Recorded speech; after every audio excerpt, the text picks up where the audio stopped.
राधे राधे। आइए सुनते हैं देवशयनी एकादशी व्रत कथा। ब्रह्म वेदवत पुराण में देवशयनी एकादशी के विशेष महात्म्य का वर्णन किया गया है। इस व्रत से प्राणी की समस्त मनोकामनाएं पूर्ण होती हैं। यह एकादशी आषाढ़ मास के कृष्ण पक्ष की एकादशी, जिसे योगिनी एकादशी कहते हैं, उसके बाद आती है। आषाढ़ मास के शुक्ल पक्ष की एकादशी को ही देवशयनी एकादशी कहा जाता है। इसी एकादशी से चातुर्मास का आरंभ माना जाता है। इस अवधि में कोई भी शुभ कार्य जैसे विवाह, नामकरण आदि नहीं किए जाते।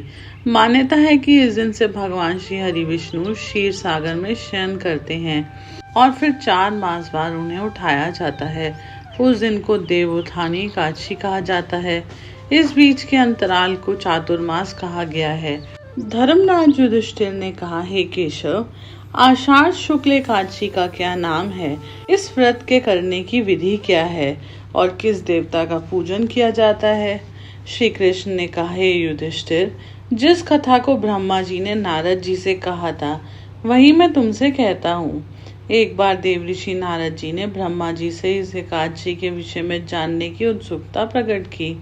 तब ब्रह्मा जी ने उन्हें बताया, सतयुग में मानधाता नामक एक चक्रवर्ती सम्राट राज्य करते थे।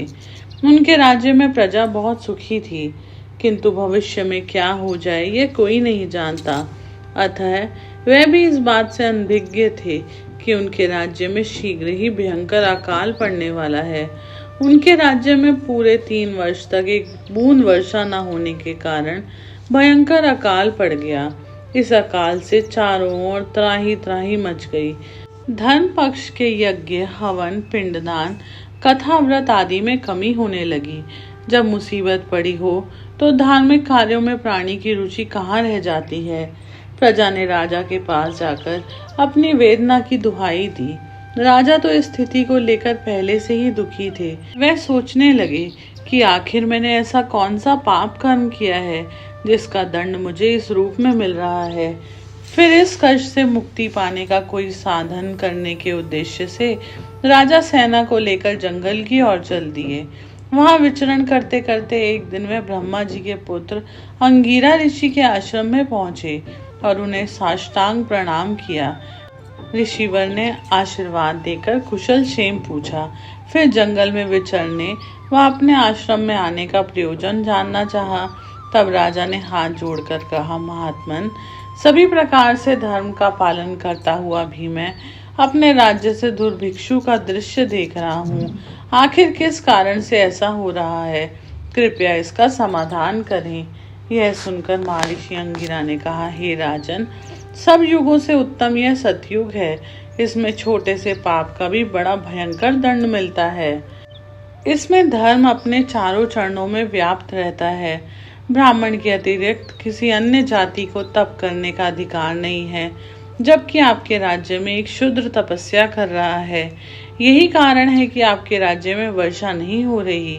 जब तक वह काल को प्राप्त नहीं होगा तब तक यह दुर्भिक्षु शांत नहीं होगा। दुर्भिक्ष की शांति उसे मारने से ही संभव है।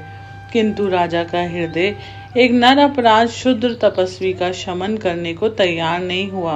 उन्होंने कहा, हे देव, मैं उस निरपराध को मार दूं? यह बात मेरे मन को स्वीकार नहीं है। कृपया करके आप कोई और उपाय बताएं। महर्षि अंगिरा ने बताया, आषाढ़ मास के शुक्ल पक्ष की एकादशी का व्रत करें। इस व्रत के प्रभाव से अवश्य ही वर्षा होगी।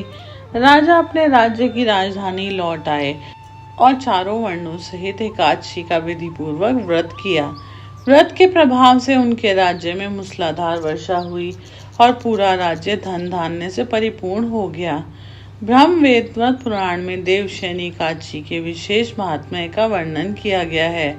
इस व्रत से प्राणी की समस्त मनोकामनाएं पूर्ण होती हैं। हरे कृष्ण।